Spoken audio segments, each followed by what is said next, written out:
Bismillahirrahmanirrahim. Alhamdulillah wassalatu wassalamu ala Rasulillah. Wa bihi nasta'in wa nastaghfiruh wa natubu ilaih.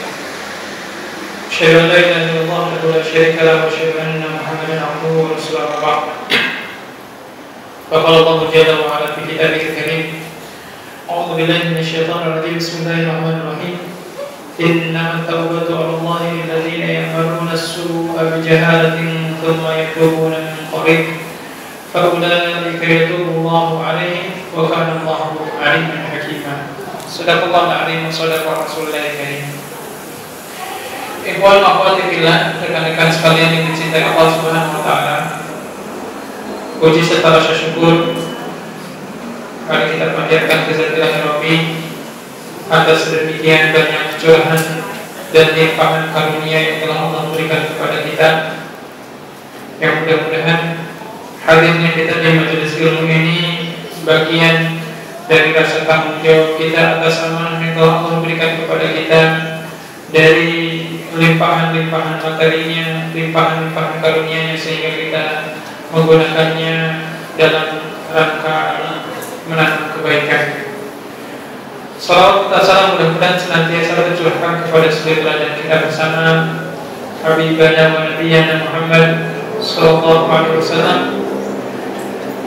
kepada ahlu baitnya, kepada para sahabatnya, para tabi'in-nya, dan mudah-mudahan kita yang hadir di sini terakui sebagai pengikut setianya di akhir zaman nanti.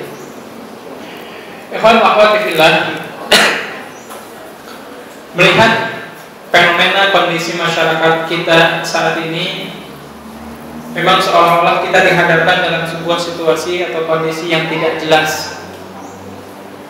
Bukan pemimpinnya yang tidak jelas atau rakyatnya yang tidak jelas, tapi boleh jadi orientasi dan tujuan hidup kita di dunia ini seolah-olah mengalir bagaikan air, mengikuti arus tanpa kemudian mempunyai rambu-rambu untuk agar kita bisa berpegang.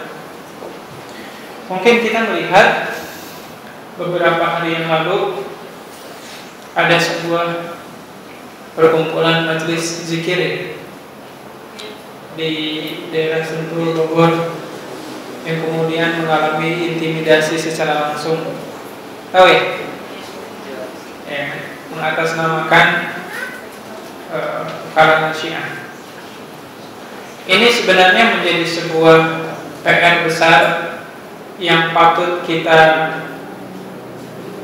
perhatikan, sebab kalau melihat sepak terjang Syiah di dunia ini luar biasa. Ketika dahulu, ketika Iran dipimpin oleh seorang presiden namanya Rijal Pahlavi, orang-orang Syiah kemudian mencetuskan sebuah revolusi yang mengatasnamakan Islam, revolusi Islam. Maka seluruh kalangan pun itu mereka rangkul. Tetapi ketika rezim presidennya turun, lalu kemudian pimpinan karismatiknya yang bernama Ayatullah Khomeini menjadi sosok pemimpin utama di Iran, terjadi perubahan yang sangat mendasar, di mana orang-orang yang berlawanan secara pemahaman dan akidah itu kemudian dibasmi dan dibunuh. Demikian juga apa yang terjadi di Irak hari ini.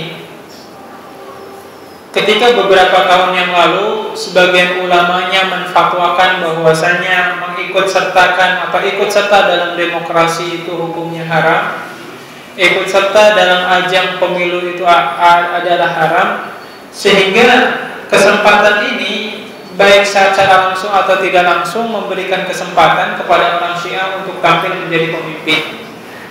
Dan mau tidak mau mayoritas kalangan ahlu sunnah wal jamaah yang ada di Irak hari ini justru dipimpin oleh para pemimpin yang berasal dari kalangan Syiah.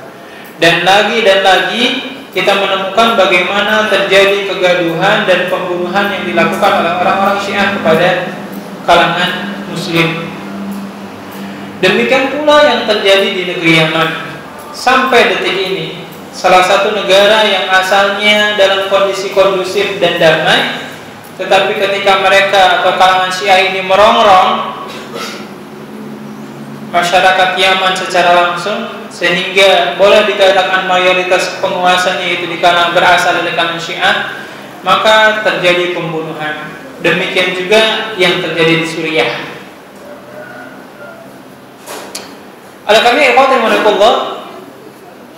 di kita itu tanda-tanda bagaimana kemudian Syiah itu menggurita itu luar biasa.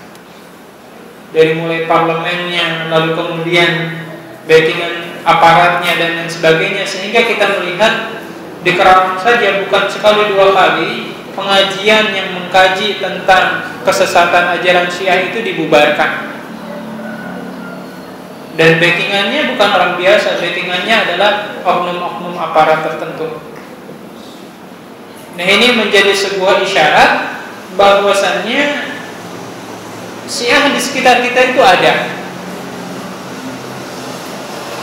Mungkin saat ini mereka belum berani tampil dan mengatakan bahwasannya dirinya Syiah. Tapi suatu saat nanti ketika memungkinkan mereka untuk mengatakannya, maka mereka akan mengatakan identitas mereka sendiri. Sebagaimana dulu umpamanya Jalaluddin Rahmat yang mengatakan saya bukan orang Syiah. Dulu tahun 80-an. Tapi sekarang sudah berani mengatakan identitas dirinya. Atau umpamanya dulu Haidar Bagir, seorang tokoh sangat terkenal di kalangan para penulis buku, mengatakan dia bukan orang Syiah. Tapi hari ini sudah berani mengatakan siapa dirinya. Nah, oleh karenanya fenomena munculnya pemahaman-pemahaman yang keliru dan sesat serta menyesatkan di kalangan masyarakat, sebenarnya ini bermuara pada suatu kondisi yang memilukan, di mana kemudian di satu sisi masyarakat kita hidup dalam kejahilan dengan nilai-nilai agama, di sisi yang lain masyarakat kita secara umum diri kita sendiri tidak mempunyai rasa memiliki dengan ajaran agama kita itu sendiri. Nah, oleh karenanya kali ini Allah kita akan mencoba mengkaji salah satu firman Allah Subhanahu wa taala di surat Muhammad ayat 18. Allah Subhanahu wa taala memberikan kabar dan memberikan himbauan kepada kita minimal dengan 3 hal. A'udzu billahi minasyaitonir rajim. Fa'lam annahu la ilaha illallah wastaghfir dzambika walil mu'minina wal mu'minat wallahu ya'lamu mutaqallabakum wa mathwaakum. Minimal ada 4 hal yang bisa kita ambil di ayat ini. Allah mengatakan, dan ketahuilah atau katakanlah milikilah oleh kalian ilmu. Ilmu apa? Annahu la ilaha illallah, bahwasanya tiada Tuhan yang layak untuk disembah kecuali Allah.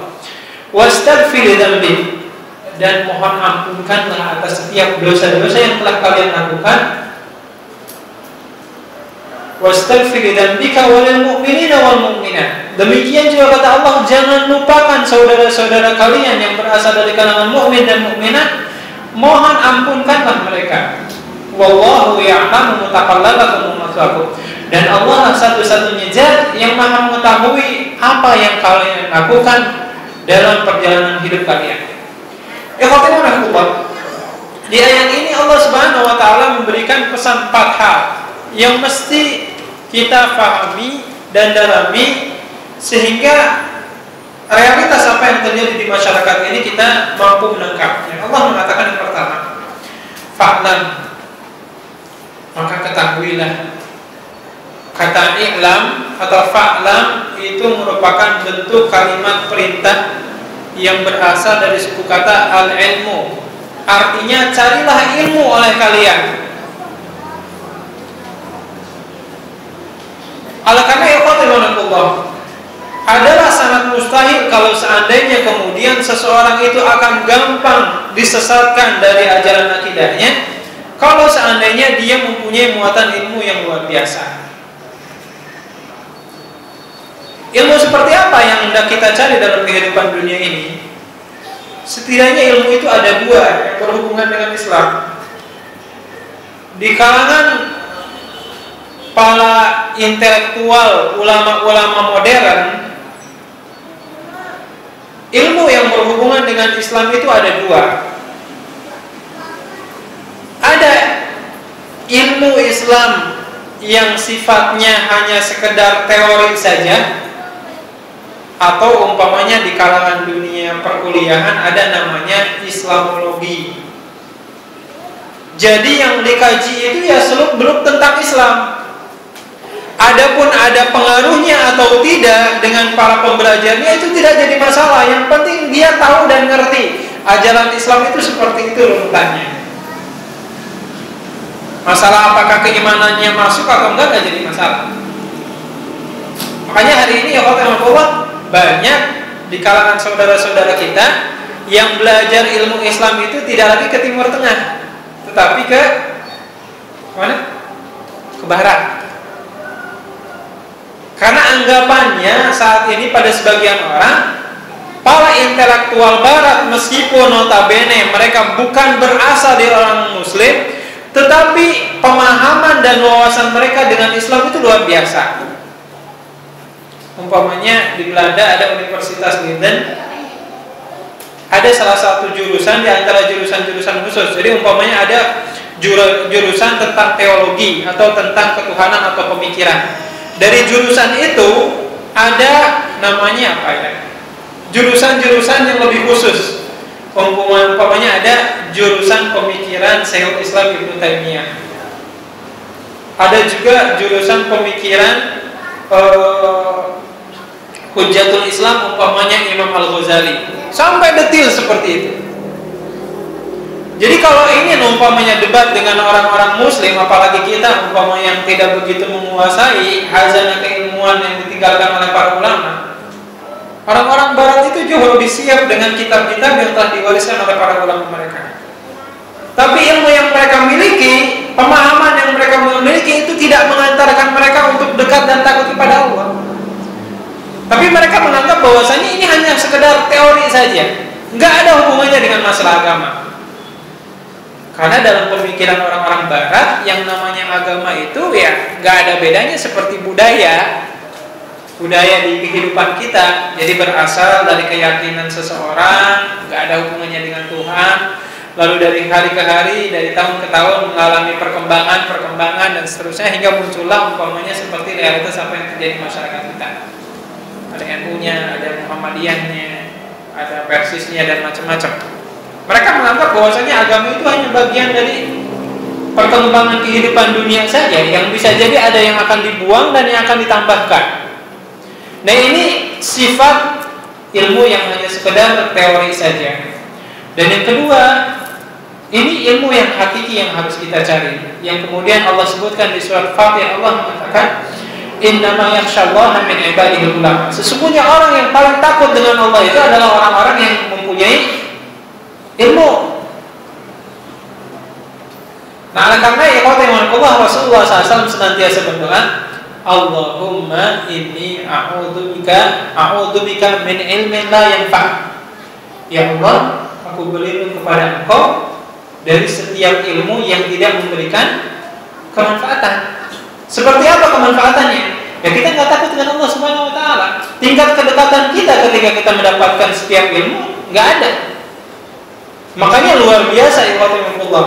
Guru-guru kita zaman dulu, para ulama zaman dulu, ketika mau menulis sebuah kitab, sebuah buku itu penghormatan dan ikramnya mereka, kedekatan mereka dengan Allah itu luar biasa. Yang kita kenal umpamanya Imam Al-Bukhari ketika beliau menulis Sahih Al-Bukhari, kitab hadis, setiap kali beliau akan memasukkan satu hadis dalam kitabnya, apa yang beliau lakukan? Ada yang tahu? Beliau wudhu terlebih dahulu, sholat 2 rakaat, lalu kemudian meminta hidayah dari Allah Subhanahu Wa Taala, ya, agar apa yang beliau masukkan dari kitabnya yang katanya kitab Sahih itu memang benar-benar kesahihannya. Coba kita hari ini ada nggak penulis buku setiap nulis satu lembar wudhu dulu sholat 2 rakaat? Nggak ada. Jadi kadang nggak kerasa gitu ya nilai kedekatannya. Jadi ulama-ulama zaman dulu itu luar biasa. Nah, oleh karena Allah, bekal ilmu yang Allah kemudian terangkan dan Allah tekankan kepada kita ini merupakan salah satu bekal yang paling utama. Karena terkadang kita merasa nyaman dengan ketidaktahuan kita, dengan kejahilan kita terkait sebuah hukum atau terkait ilmu agama kita sendiri. Makanya para ulama ada yang mengatakan seperti ini. Yang namanya perbuatan maksiat itu ada dua jenis. Ada maksiat yang dilakukan dengan dijamin atas dasar kebodohan, nggak tahu hukumnya, istilahnya by accident lah, nggak tahu. Ini Allah sebutkan di surat An-Nisa ayat 17. Allah mengatakan, A'udzubillahi minasyaitonir rajim. Innamat taubatu 'ala Allahi lilladzina ya'maluna su'a bi jahalatin tsumma yatubuna min qarib wa ulaika yatubu 'alaihim wa kana Allahu 'aliman hakim. Kata Allah, sesungguhnya taubat yang akan aku terima dari seorang hamba yang melakukan sebuah kenistaan, sebuah kekejian, tetapi itu dilatar belakangi dengan bijahalatin, dengan kebodohan dia, dengan ketidaktahuan dia, fa ulaika yatubu 'alaihim. Mereka apa? Taubat-taubat mereka yang akan diterima oleh Allah. Wa kana Allahu 'aliman hakimah, dan Allah Subhanahu wa taala adalah Maha mendengar dan Maha bijaksana. Jadi kata Allah, ada jenis kemaksiatan pertama yang memang dilatar belakangi ketidaktahuan dia. Dia sudah berusaha untuk mencari ilmu, dia sudah membiasakan mengalokasikan sedikit waktunya, katakan ada 24 jam untuk mencari ilmu Allah Subhanahu wa taala. Tetapi terkadang ada kondisi tertentu yang kemudian dia melakukan kesalahan dan dia nggak tahu. Apakah ada seperti itu? Ada. Jangankan kita ya, para sahabat pun terkadang acapkali melakukan kesalahan. Padahal Rasulullah SAW ada di tengah-tengah mereka. Apalagi kita. Diceritakan kalau sering kita dengar salah satu sahabat Mu'adz bin Jabal radhiyallahu taala anhu, suatu saat beliau memimpin sholat maghrib berjamaah. Jadi kalau kesungguhan para sahabat zaman dulu itu luar biasa. Mereka itu enggak, kalau dilihat dari tempat mereka tinggal itu terkadang enggak, di antara mereka itu tinggal di kota Mekah semua atau di kota Madinah semua. Jadi mereka itu katakanlah tinggal secara terpisah sesuai dengan tempat kelahiran mereka. Tapi ada hal yang menarik yang dilakukan oleh sebagian para sahabat.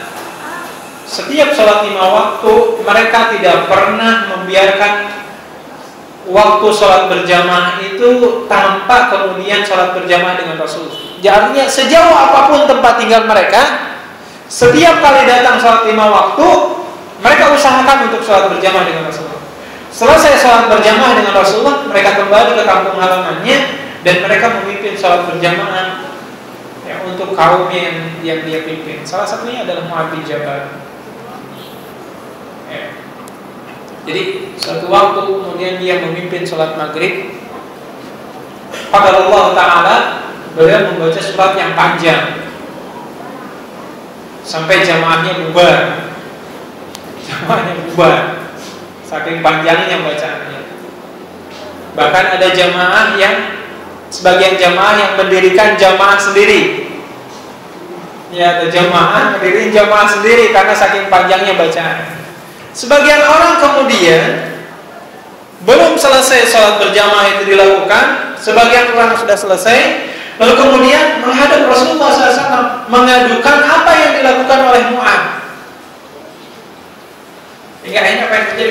Rasulullah SAW memanggil Mu'adz, lalu kemudian Rasulullah bertanya kepada Mu'adz, "Afatan anta ya Mu'adz? Wahai Mu'adz, apakah kamu hendak menguji keimanan saudara-saudara kamu dengan bacaan kamu yang panjang itu?" Maka kemudian Rasulullah mengatakan, "Apabila engkau menjadi imam, fakhafif, maka ringankanlah, karena mungkin ada orang di belakang engkau itu yang mempunyai hajat, punya urusan." Tapi kata Rasulullah, wa idza shalla munfaridan falyutawwil kaifa syi'ta.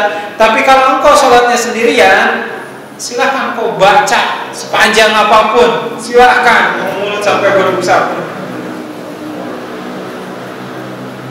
Dan Rasulullah SAW kemudian mensunahkan apabila sholat maghrib disunahkan baca surat yang bukan yang paling, yang sedang-sedang saja atau yang paling pendek. Dan Rasulullah mengatakan surat yang paling pendek dan disunahkan untuk dibaca ketika maghrib itu adalah surat Al-A'la dan surat Asy-Syams. Sabbihis rabbikal a'la dan Wasyamsi wa duhaha. Itu surat yang paling pendek menurut Rasulullah SAW dan menurut generasi para sahabat yang hidup pada zaman itu. Kalau kita makan beda, yang paling pendek lagi nggak? Nah ini contoh gitu. Mungkin saya teringat ketika beberapa teman sudah saya sampaikan kisah ketika Imam Ibnu Katsir rahimahullah dalam kitabnya tafsir, dalam kitabnya kitab tadi yang berjudul Al-Bidayah wa Nihayah, menceritakan ada seorang pemuda namanya Ubaidah. Suatu saat selesai sholat berjamaah, dia berdiri lalu kemudian menampar imamnya, imam masjid. Jadi selesai sholat itu imamnya ditampar. Akhirnya kemudian imamnya mengadu kepada Khalifah Al-Mutawakil pada masa pemerintahan dinasti Umayyah. Ketika dipanggil, Ubaidah ini ditanya, kenapa engkau menempeleng imam kamu? Lalu kemudian Ubaidah mengatakan, demi Allah, sebelum saya berangkat ke masjid ini, saya berharap sholatnya akan cepat diselesaikan karena saya mempunyai keperluan. Dan ternyata waktu itu sholat subuh, ternyata imam pada rakaat pertama membaca surat Al-Baqarah sampai selesai. Sampai selesai, gemes, gondok mungkin di hatinya ya. Selesai rakaat pertama, Ubaidah berpikir mungkin nih imamnya akan baca surat yang lebih pendek, Al-Ikhlas. Tapi ternyata dilanjutkan dengan surat selanjutnya, surat Ali Imran. Selesai itu satu surat. Jadi 2 rakaat itu selesai kurang lebih 3 juz setengah. Sampai kemudian ketika sholat itu selesai, yang mengucapkan salam kanan kiri, matahari sudah terbit.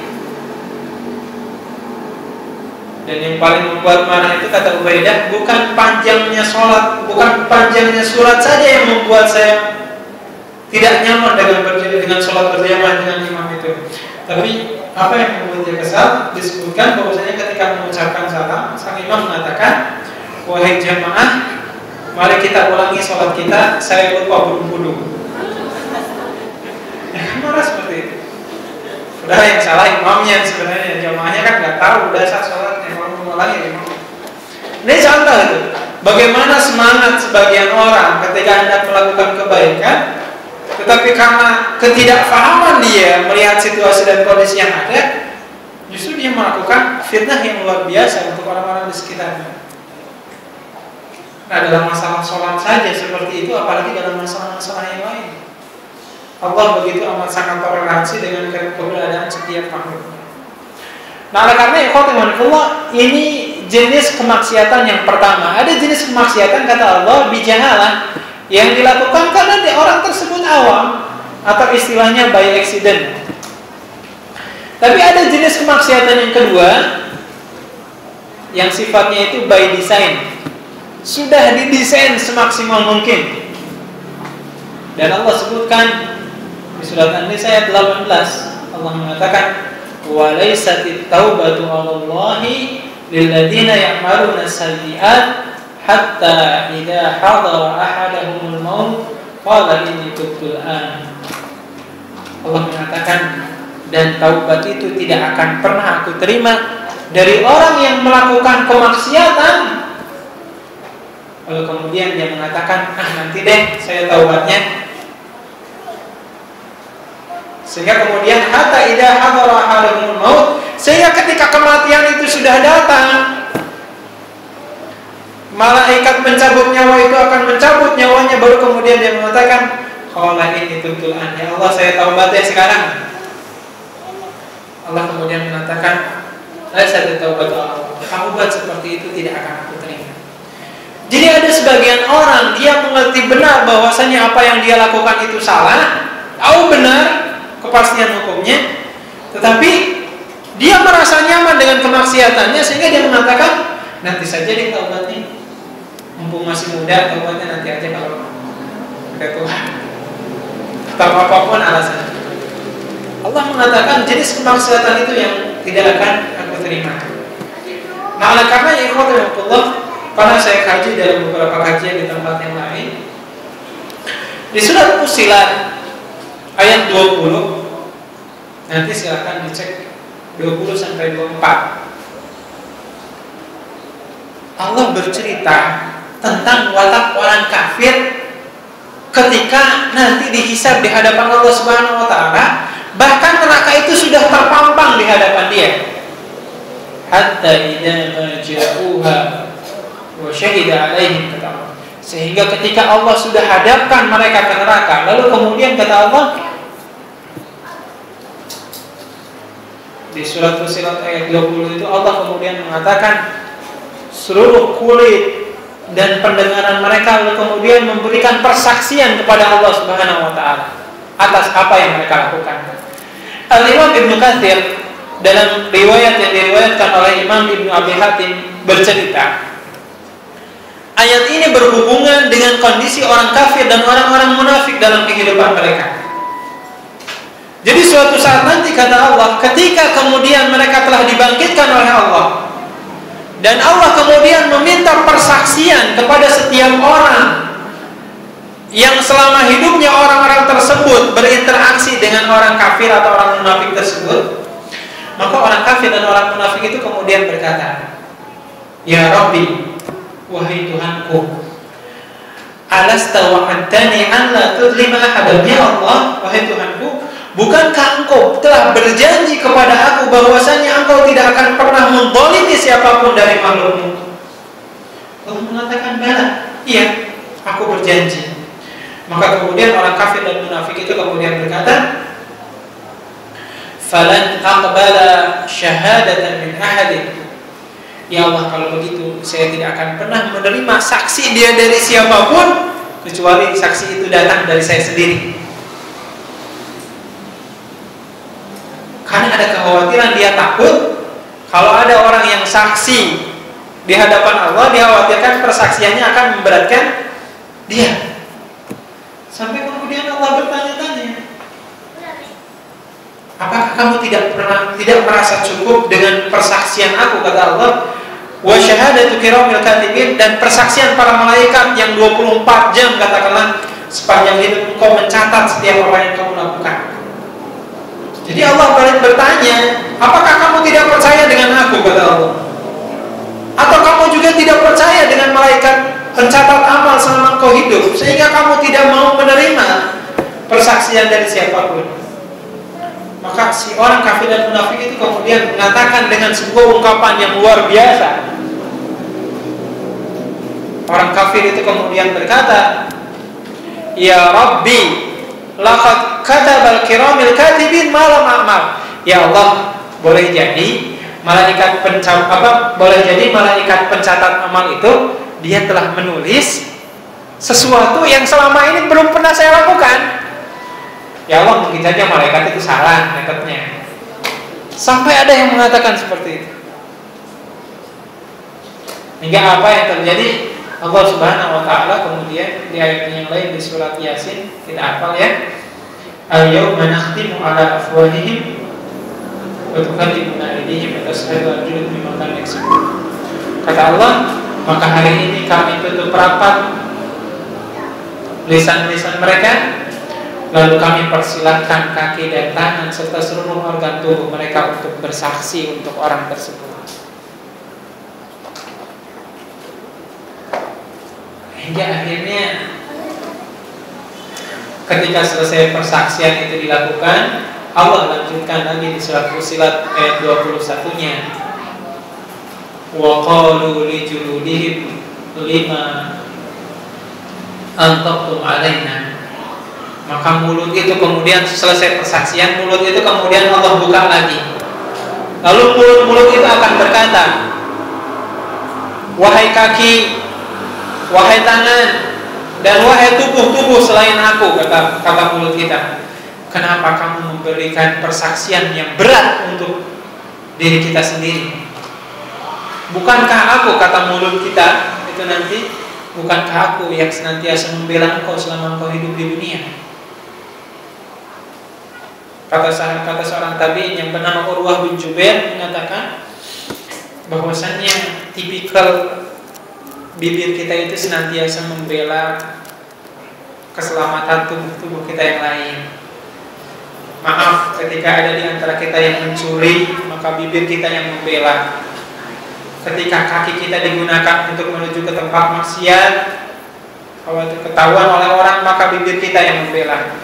Sehingga nanti di hari kiamat, bibir kita itu akan memberikan pertanyaan kepada seluruh organ tubuh yang lain.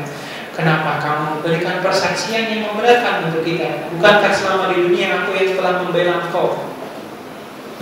Maka kemudian seluruh organ tubuh itu kemudian akan Allah berikan kemampuan untuk bicara.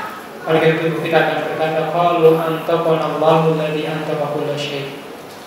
Allah lah yang memberikan kemampuan kepada kami bicara, sebagaimana Allah pula yang memberikan kekuasaan kepada engkau wahai lisan untuk berbicara. Nah, ini contoh yang kedua, ikhwatanillah. Jadi bagaimana kemudian ada yang namanya dosa itu dilakukan secara desain gitu ya, setelah didesain, dan kita pun merasa nyaman dengan dosa dan kemaksiatan yang kita lakukan. Oleh karena ikhwatanillah, hadirnya kita di majelis ilmu ini sebenarnya sebagai salah satu hujah atau alasan kita di hadapan Allah Subhanahu wa taala. Bahkan bahwa selama hidup kita ini tidak pernah merasa nyaman dengan ketidaktahuan kita dengan beberapa ilmu yang mungkin belum pernah kita ketahui. Maka langkah kaki kita, hadirnya jasad dan tubuh kita di sini, ini sebagai salah satu ikhtiar kita agar suatu saat nanti organ-organ tubuh kita memberikan persaksian yang terbaik di hadapan Allah Subhanahu wa taala.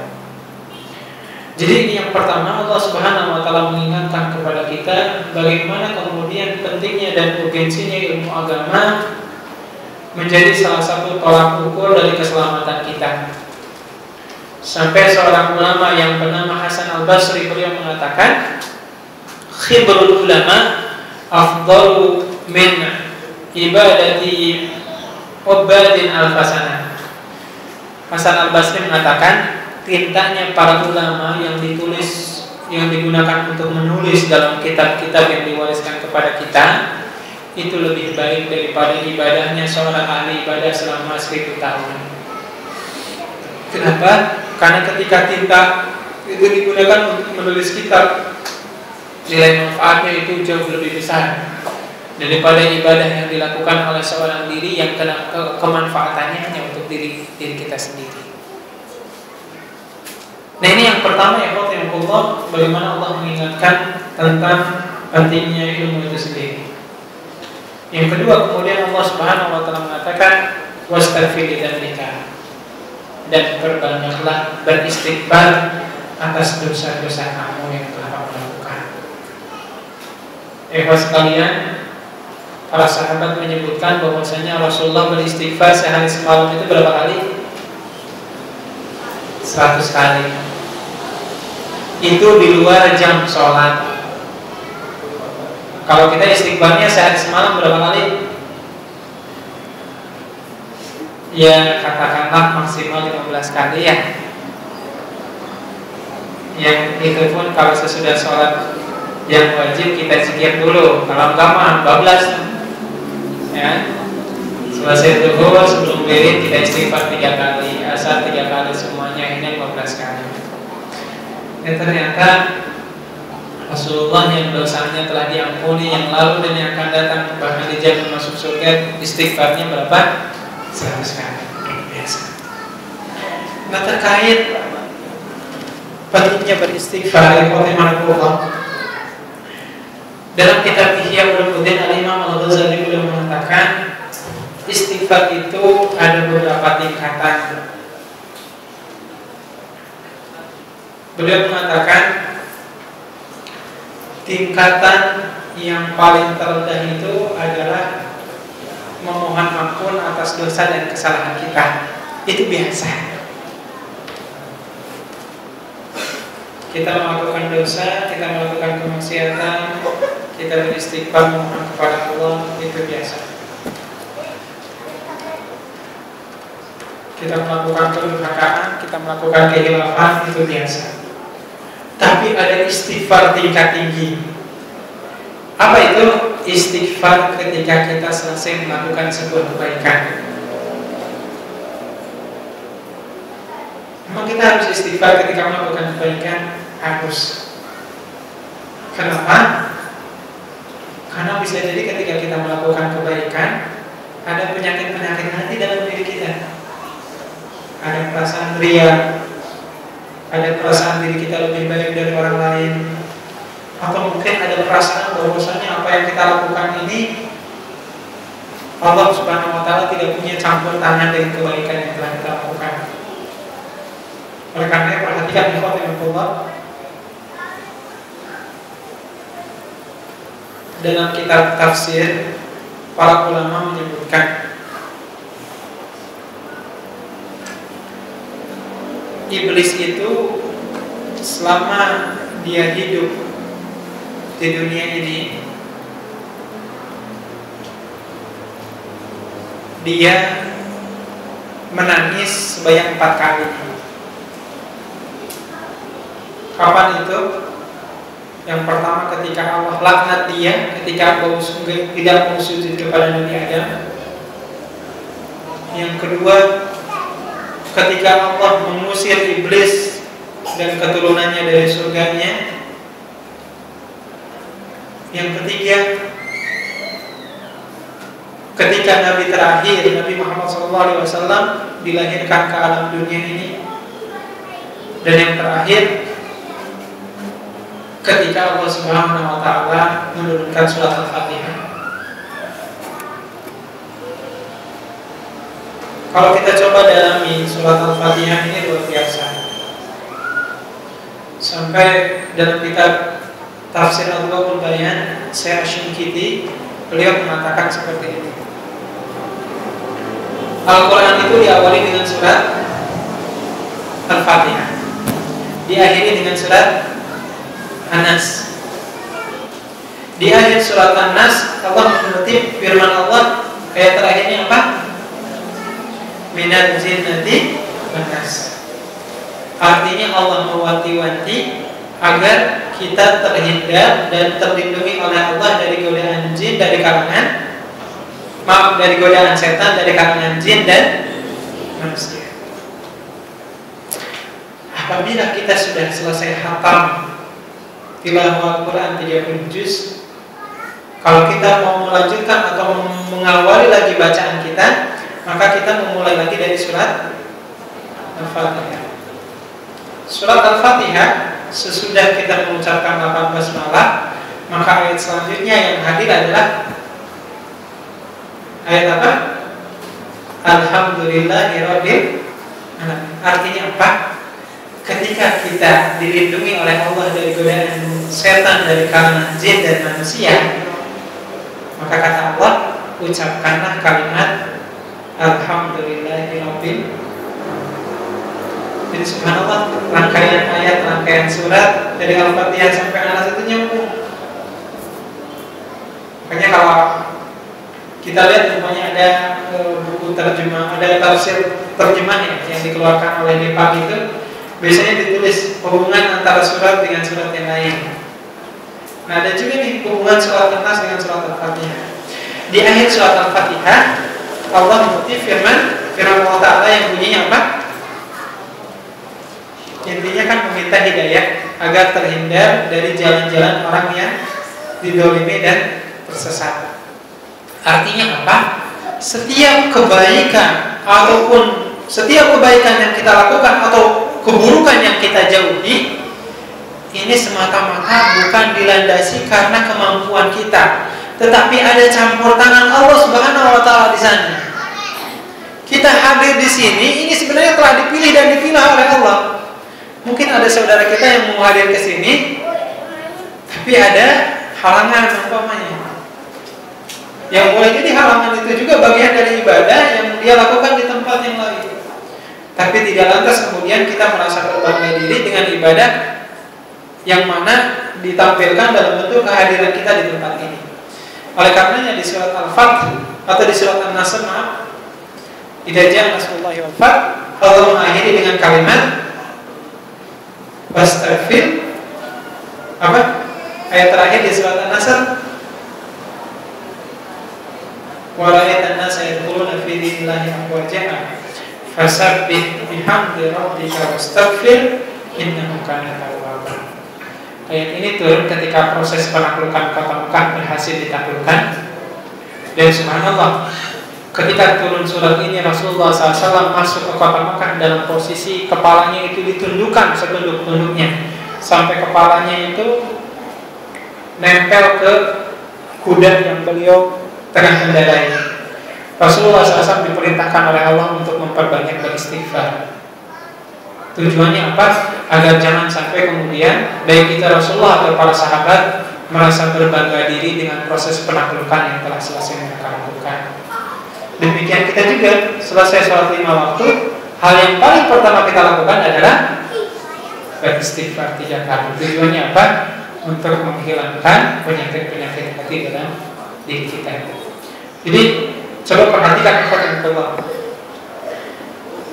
Untuk melakukan kebaikan saja, ketika kita selesai melakukan kebaikan, Allah dan Rasulnya memerintahkan kepada kita untuk beristighfar. Apalagi ketika kita melakukan kesalahan.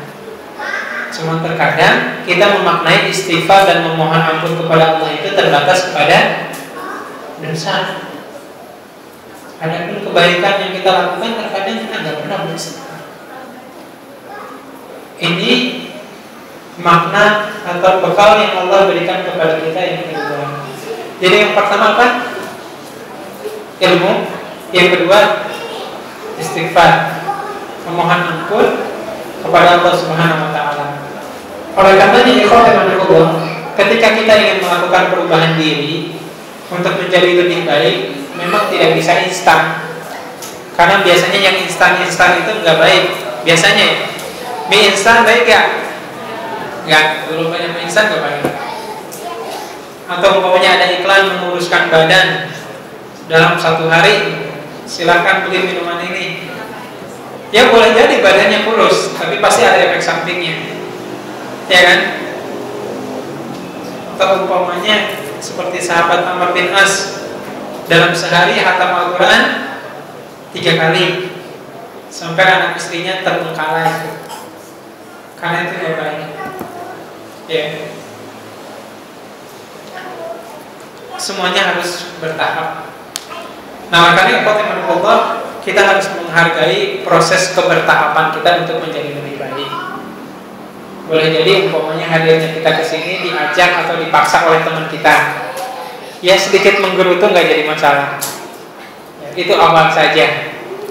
Mudah-mudahan nanti sekali 2 kali Allah berikan kemudahan kepada kita sehingga kita mampu menerima apa yang disampaikan. Dan Rasul pun menghargai. Ketika ada seorang Arab Badui datang ke masjidnya mau ngapain? Bukan mau sholat, tapi mau kencing. Ada orang Badui datang ke masjid bukan mau sholat, tapi mau kencing. Dia mau kencing bingung. Mungkin kalau sekarang banyak toilet umum ya. Saat itu dia ketika datang ke perkampungan di Madinah, dia bingung mau kencing di mana. Akhirnya dia masuk ke masjid, nyari pojokan, kencing di pojoknya. Sampai kemudian Umar marah. Sampai dia mengatakan, "Dan ya Rasulullah adribu unuqah." Ya Rasul, berikan saya kesempatan memenggal kepalanya. Tapi Rasulullah menahan. Biarkan selesai kencingnya. Karena kalau dimarahin bisa jadi si Arab Badui ini kencingnya berlari-lari, sehingga kencingnya bukan di satu tempat, bisa jadi melebar kemana-mana seperti itu. Tapi ketika dikasih kesempatan dan Rasul kemudian memberikan pengetahuan bahwasanya apa yang dilakukan itu salah, barulah kemudian si Arab Badui ini kemudian berkata, "Allahumma arhamni wa Muhammadan Wala tarhamni ghairan ya Allah ya Rabbi, mudah-mudahan Kau rahmati aku dan Muhammad, jangan Kau rahmati yang lain, karena mereka memarahi aku. Ada yang seperti itu. Nah, oleh karenanya hargai Allah proses kebertahapan ini. Karena terkadang kalau kita mau mencoba meneladani apa yang dilakukan para salafus saleh, terkadang berat juga. Saya beberapa saat yang lalu baca buku novelnya Api Sejarah itu, Api Tauhid. Ada yang pernah baca bukunya? Habib Rahman As-Siraji. Itu disebutkan kesungguhan para ulama itu luar biasa. Ada seorang ulama dari pesantren Koropiak yang di Jogja. Ketika dia iktikaf di Masjidil Haram, dia bernadar, demi Allah saya tidak akan menghentikan iktikaf saya sebelum saya menghatamkan Al-Quran sebanyak 40 kali. Itu dilakukan dan mereka kuat 40 kali. Para ulama zaman dulu itu suatu hal yang biasa. Imam Syafi'i setiap hari khatam 2 kali di luar bulan Ramadan, apalagi bulan Ramadan nih lebih kencang. Ya. Nah, oleh karena itu kita coba untuk mawas diri, yang kita sesuaikan buat perubahan-perubahan itu sealamiah mungkin. Saya tertarik ketika ada salah satu akhwat di Peru itu yang ikut kafir. Hadir di sini nggak ya? Beliau seorang dokter, masih sangat muda, lulus dari kedokteran di UGM. Dia mulai hafalannya kurang lebih 1 tahun ini, hatam sudah 6 juz. Usianya baru 21. Sekarang praktek di Kerawang, tilawah perharinya 6 juz. Itu saya lihat di mutabaah hariannya, ini gak salah. Sehari 6 juz. Ya seperti itu. Dilihat selama 3 bulan terakhir seperti itu ritme tilawahnya. Kalau kita mau boro-boro 1 juz saja kadang ikut odos, ya dipanggil terus, atau dilelang ke yang lain. Tapi setidaknya ini contoh-contoh ya. Mudah-mudahan ketika kita banyak baca sirah para ulama itu luar biasa. Itu yang kedua, kita harus menyadari banyak kekurangan-kekurangan yang kita miliki, dan Allah mengingatkan ya, istighfar yang paling utama itu bukan sekedar istighfar memohon pengampunan dosa, tetapi istighfar ketika kita melakukan sebuah kebaikan. Dan Allah kemudian melanjutkan dengan firman-Nya, walil mu'minina wal mu'minat. Allah mengatakan, jangan lupakan juga, tolong doakan saudara engkau dari kalangan mukmin dan mukminat. Makanya dalam hadis qudsi disebutkan, salah satu doa yang akan diijabah oleh Allah adalah doa seorang muslim kepada saudaranya, sementara orang yang didoakannya itu tidak pernah meminta sama sekali untuk didoakan. Di surat Al-Ahzab Allah mengatakan, al-akhillahu yawma idzin aduwwun illal muttaqin. Orang yang berteman, orang yang saling kasih mengasihi itu nanti hari kiamat akan saling bermusuhan kecuali orang-orang yang bertakwa. Salah satunya adalah orang yang mendoakan kebaikan untuk saudaranya. Makanya subhanallah, ikhwatullah, ada salah seorang sahabat yang suatu saat ketika dalam salah satu perkumpulan, Rasulullah mengatakan kepada para sahabat kumpulan itu, sebentar lagi akan masuk penghuni surga. Sampai para sahabat nyari-nyari mana orangnya. Ditunggu-tunggu, tiba-tiba muncul seorang sahabat namanya Abu Ayyub Al-Ansari. Abu Ayyub Al-Ansari datang. Lalu kemudian para sahabat mengatakan, ini benar nih calon penghuni surga. Sampai kemudian Ibnu Umar meminta izin kepada Abu Ayyub untuk tinggal di rumahnya selama 3 hari. Tujuannya apa? Ingin tahu seperti apa sih ibadahnya. Sehari 2 hari dilihat nggak ada bedanya sama saya. Sholat tahajud sama seperti saya. semangat sholat 5 waktu selama tilawah sama gitu. Tapi apa yang membuat dia utama di hadapan Allah dan Rasulnya? Sehingga di hari ketiga Ibnu Umar baru kemudian terus terang, wahai Ibnu Umar, wahai Abu Ayyub, sesungguhnya kedatangan aku, kata Ibnu Umar, adalah ingin mengetahui apa yang membuat engkau istimewa di hadapan Allah dan Rasulnya. Dan ternyata kemudian Abu Ayyub mengatakan, saya tidak punya ibadah yang istimewa dan khusus. Saya beribadah seperti mana kalian beribadah. Tapi mungkin ada salah satu kebiasaan yang menurut saya ini adalah fadilah yang besar di hadapan Allah. Apa yang dilakukan oleh Abu Ayyub? Beliau mengatakan, sebelum aku tidur, aku akan mengingat-ingat siapa orang yang hari ini mendolimi aku, yang benci aku, yang menindas aku. Saya ingat-ingat orangnya, si fulan, diingat semua. Setelah aku ingat, aku memohon kepada Allah untuk mengampuni dosa-dosa orang tersebut, ya. Dan aku mengikhlaskan atas apa yang mereka lakukan. Jadi subhanallah yang mereka lakukan. Hal seperti itu yang hari ini sudah mulai hilang. Kalau kita makan ada yang zalimi, 7 turunan gak akan dilupakan. Beda. Dari para sahabat, mereka mengingat-ingat orang yang telah menyakiti mereka dan mereka memohon ampun kepada Allah atas apa yang telah dilakukan kepada diri. Istilahnya ad-du'a an dhahril ghaib, doa untuk seseorang yang orang tersebut gak sadar kalau didoakan oleh kita. Dan yang terakhir Allah menyatakan, wallahu ya'lamu taqallabakum wa maswaakum. Dan Allah Subhanahu wa taala senantiasa mengetahui apa yang kamu lakukan. Allah mengajarkan kepada kita di poin keempat ini prinsip yang namanya muraqabatullah, bahwasanya Allah itu senantiasa hadir di tengah-tengah kita. Dalam salah satu majalah Al-Manar terbitan Saudi pernah disebutkan ada seorang dokter medis ketika dia hendak merawat seorang pasien yang tengah sakaratul maut. Sudah terlihat tanda-tanda kematiannya. Si pasien itu tiba-tiba bibirnya mengucapkan kalimat kepada dokter tersebut, apa yang kamu lakukan? Dokter kemudian mengatakan, saya mencoba menyelamatkan nyawa Anda. Maka si pasien itu kemudian dalam kondisi yang tidak sadar dia mengatakan, saya ini sudah mati. Kenapa engkau berusaha menyelamatkan aku? Lalu kemudian dokter ini bertanya, bagaimana kamu mengatakan kamu sudah mati sementara bibir kamu masih bisa berbicara?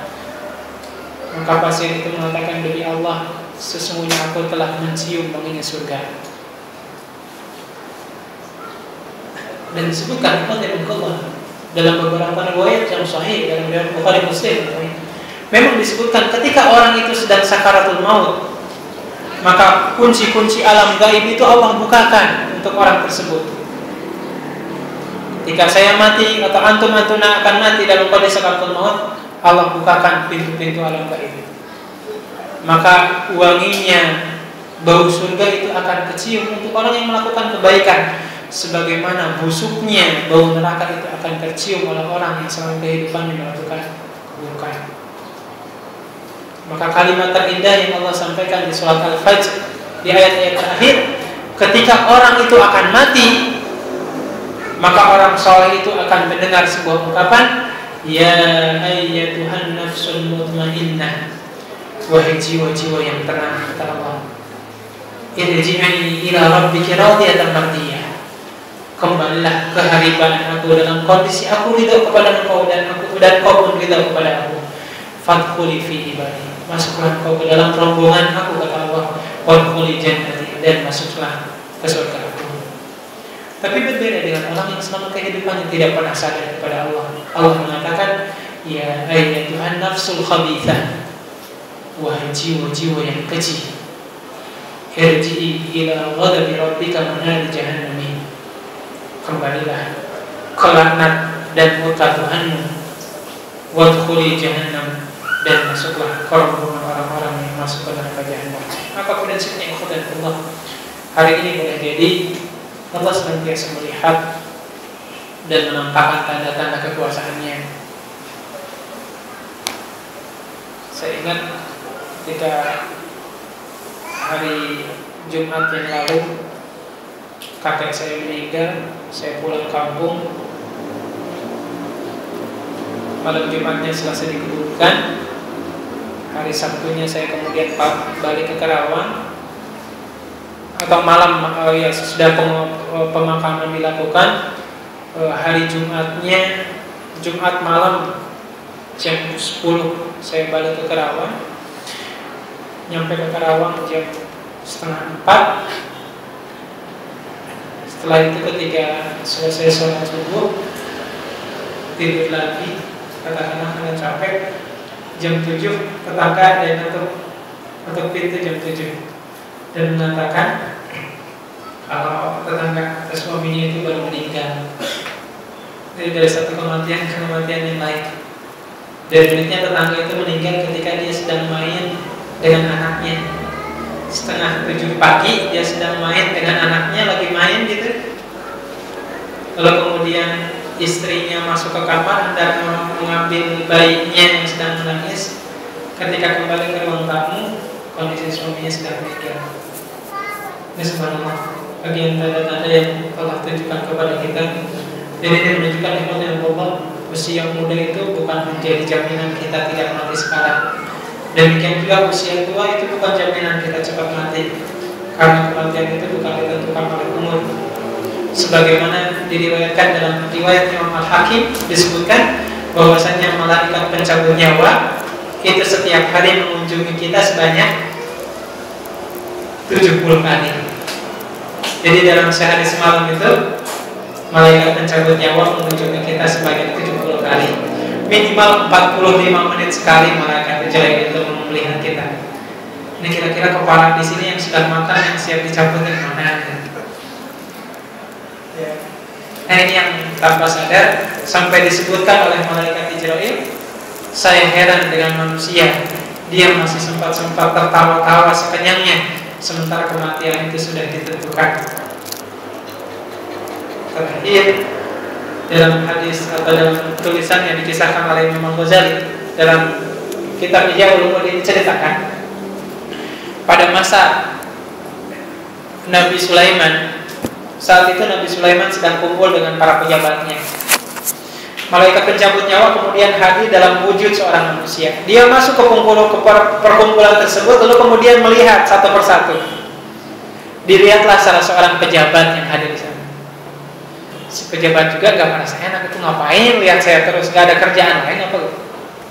Selesai perkumpulan itu, malaikat pun kemudian kembali.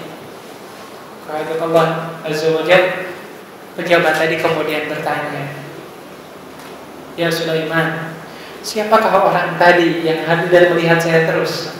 Sulaiman kemudian mengatakan, itu adalah malaikat pencabut nyawa. Dia sudah gak merasa gak enak nih, jangan-jangan giliran saya nih. Dia sudah melihat saya terus. Maka kemudian si pejabat tadi mengatakan, wahai Sulaiman, dengan kemampuan dan mukjizat yang Allah berikan kepada engkau, tolong pindahkan aku dari tempat ini ke negeri India. Nabi Sulaiman itu tinggal di Palestina. Pindahkan saya ke India. Maka langsung pakai, sekarang mah pakai apa ya? Gak ada secepat Nabi Sulaiman gitu. Dengan sekedip mata langsung pring gitu ya, pindah. Seperti di surat Al-Qasas kan, ketika singgasana Ratu Balqis itu ada di negeri Yaman, Nabi Sulaiman bertanya ke bala tentaranya, siapa di antara kalian yang mampu memindahkan singgasana Ratu Balqis ke hadapanku? Maka kemudian qala ifritu minal jin, jin atau jin ifrit kemudian berkata, wahai Sulaiman, saya sanggup memindahkan singgasana itu sebelum engkau bangkit dari kursimu. Jadi sebelum bangkit singgasana itu sudah ada. Tapi kemudian ada orang waqala alladziina utul ilma. Tapi ada orang yang ahli ilmu kemudian berkata di surat Al-Qasas, dia berkata, wahai Sulaiman, saya sanggup memindahkan singgasana Ratu Balqis itu qabla an yartadda tarfu, sebelum mata engkau berkedip. Jadi sebelum mata berkedip sudah ada tuh di situ. Allah memberikan kekuatan. Maka pada Allah Subhanahu wa taala pejabat itu Allah pindahkan ke negeri India. Ceritanya pejabat tersebut. Keesokan harinya malaikat itu datang lagi menghadap Nabi Sulaiman. Lalu kemudian dia berkata, demi Allah, sungguh luar biasa dan kagetnya aku dengan takdir Allah Ta'ala. Hari ini aku diperintahkan oleh Allah untuk mencabut salah seorang temanmu yang ada di India. Padahal kemarin saya bertemu dia di Palestina. Tapi kenapa hari ini kok dia sudah ada di India? Dan hari ini Allah memerintahkan aku untuk mencabut orang tersebut di India. Oleh karena itu Allah tidak ada daya dan upaya apabila kematian itu sudah tiba dan sudah tiba saatnya bagi kita, maka pergi kemanapun, sembunyi dimanapun kita, maka kematian itu akan menemui kita semua. Mudah-mudahan Allah Subhanahu wa taala memberikan kenikmatan kepada kita dengan kematian yang husnul khatimah, sehingga tidak ada ilmu yang kita dapatkan kecuali ilmu itu makin mendekatkan diri kita kepada Allah, dan tidak ada kebaikan yang kita amalkan kecuali kita meyakini kebaikan itu semata-mata datangnya dari hidayah dan taufik Allah Subhanahu wa taala. Inilah mungkin hal yang bisa saya sampaikan dalam kesempatan kali ini. Insyaallah masih ada waktu untuk saya diskusi. Hakikatnya yang benar semata-mata datang dari Allah dan Rasulnya dari Muhammad SAW. Mudah-mudahan ilmu yang disampaikan ini memberikan keberkahan bagi kita. Aku lakukan hal astagfirullah wa lakum wa alhamdulillah.